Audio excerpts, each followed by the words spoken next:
तो very simple question.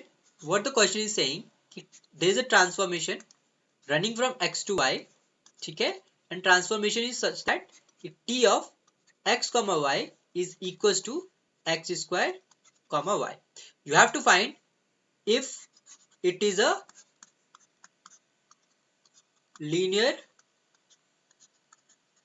transformation or, ठीक है. Simply सोचो, how do we solve this question? तो सबसे पहले we need to know कि what are the two conditions of linear transformation. So first condition is additive property should hold. So what is additive property? What is additive property? It means t of u plus v should be equals to what? T u plus tv. Obviously I forgot to mention कि in this particular case t is a transformation running from u to v. तो this is the first condition that additive property should hold. ठीक है. दूसरा condition क्या है कि scalar multiplication should hold. ठीक है.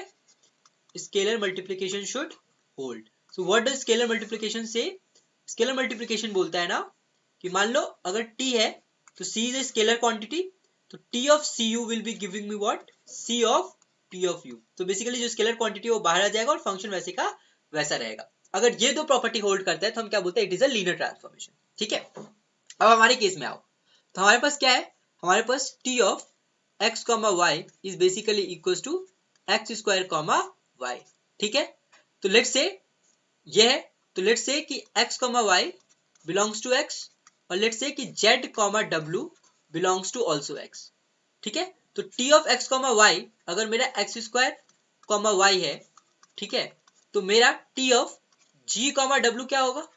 ये हो जाएगा जी स्क्वायर कॉमा डब्ल्यू. राइट. ठीक है.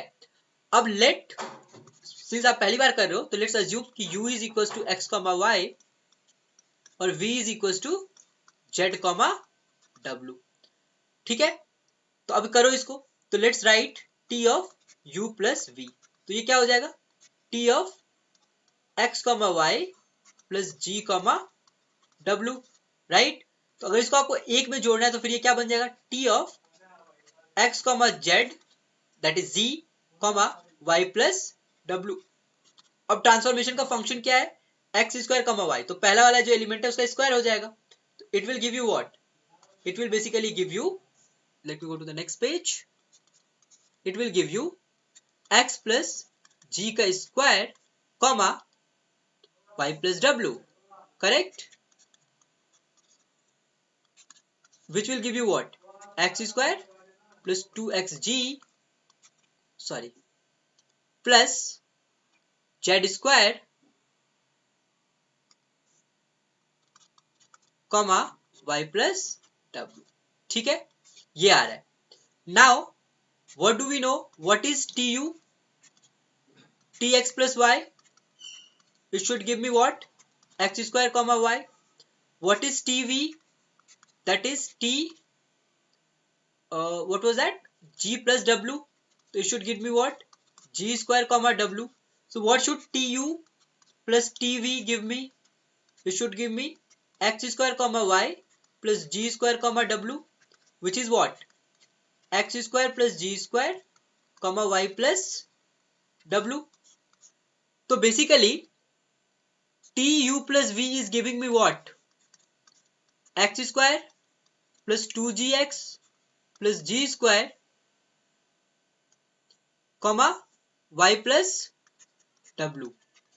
What tu plus tv is giving me? It is giving me x square plus g square comma y plus w. Are these two same? No. So means tu plus v is not equal to tu plus tv. Correct? So additive property does not hold. Additive property does not hold. So दोबारा हम scalar multiplication हमें check करने की भी जरूरत नहीं है, क्योंकि एक भी प्रॉपर्टी अगर होल्ड नहीं करेगी तो it is not a linear transformation. So we can safely say कि it is not a linear transformation. I hope this makes sense.